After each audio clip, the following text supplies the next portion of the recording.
Martin Luther King Jr. was born on January 15, 1929 in Atlanta, Georgia, United States. He was a Baptist minister and civil rights activist who had a seismic impact on race relations in the United States, beginning in the mid-1950s. Among his many efforts, King headed the Southern Christian Leadership Conference, SCLC. Throughout his activism and inspirational speeches, he played a pivotal role in ending the legal segregation of African American citizens in the United States, as well as the creation of the Civil Rights Act of 1964 and the Voting Rights Act of 1965. He won the Nobel Peace Prize in 1964, among several other honors. He continues to be remembered as one of the most influential and inspirational African American leaders in history.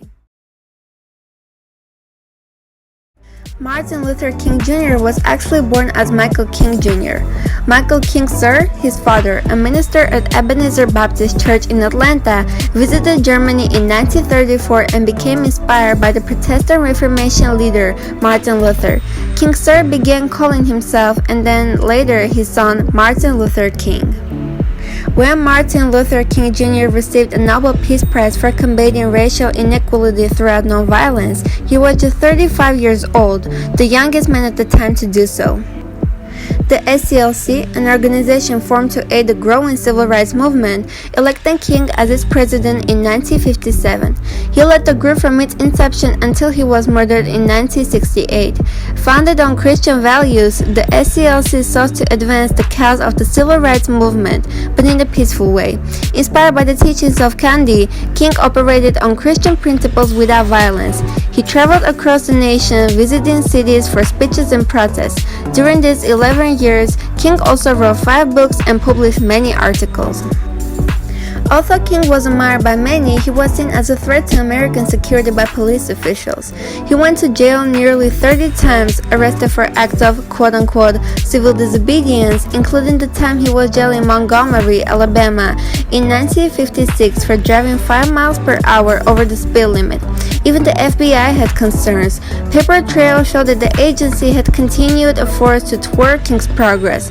After his I Have a Dream speech in 1963, the FBI intensified their investigation into King and the SCLC.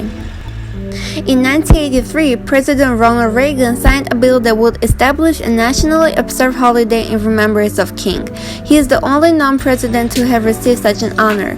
The holiday was first celebrated in 1986 on the third Monday in January, close to his birthday on January 15. He is also the only non-president with a memorial located on the National Mall in Washington, D.C.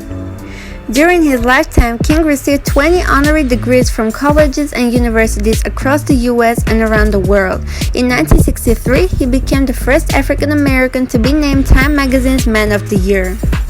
According to Derek Alderman, head of the Geography Department at the University of Tennessee, there are approximately 900 streets named after King in the U.S. The number of streets increases every year, with 70% in southern states, including Alabama, Texas, Florida, Mississippi, Georgia, Louisiana, and North Carolina. On September 20, 1958, King was in Harlem signing copies of his new book, Stride Towards Freedom, at the local department store Bloomstains. A woman named Isola Ware Curry approached him, asking him if he was Martin Luther King.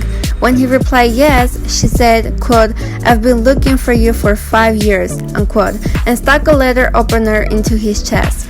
The blade came close to penetrating his heart, nestled just along the side of his aorta. After several hours of surgery, King emerged alive. Doctors later told him that just one sneeze could have punctured the aorta and killed him. King later issued a statement that he felt no anger or ill will towards the woman. On June 30, 1974, Alberta Williams King was shot by a maniacal gunman who claimed that Christians were his enemy and that he received, quote-unquote, divine instructions to kill King's father. However, because Alberta, who played the organ on Sundays at the Ebenezer Baptist Church, was closer to the assailant, he opted to shoot her instead. The man was convicted, receiving the death penalty sentence, which was later changed to life in prison, partly because King's family did not believe in capital punishment. On the night before his assassination, King traveled to Memphis to give a speech in support of the city's African American sanitation workers. At Mason Temple Church, he told the crowd, quote, "Like anybody, I would like to live a long life. Longevity has its place, but I'm not concerned about that now.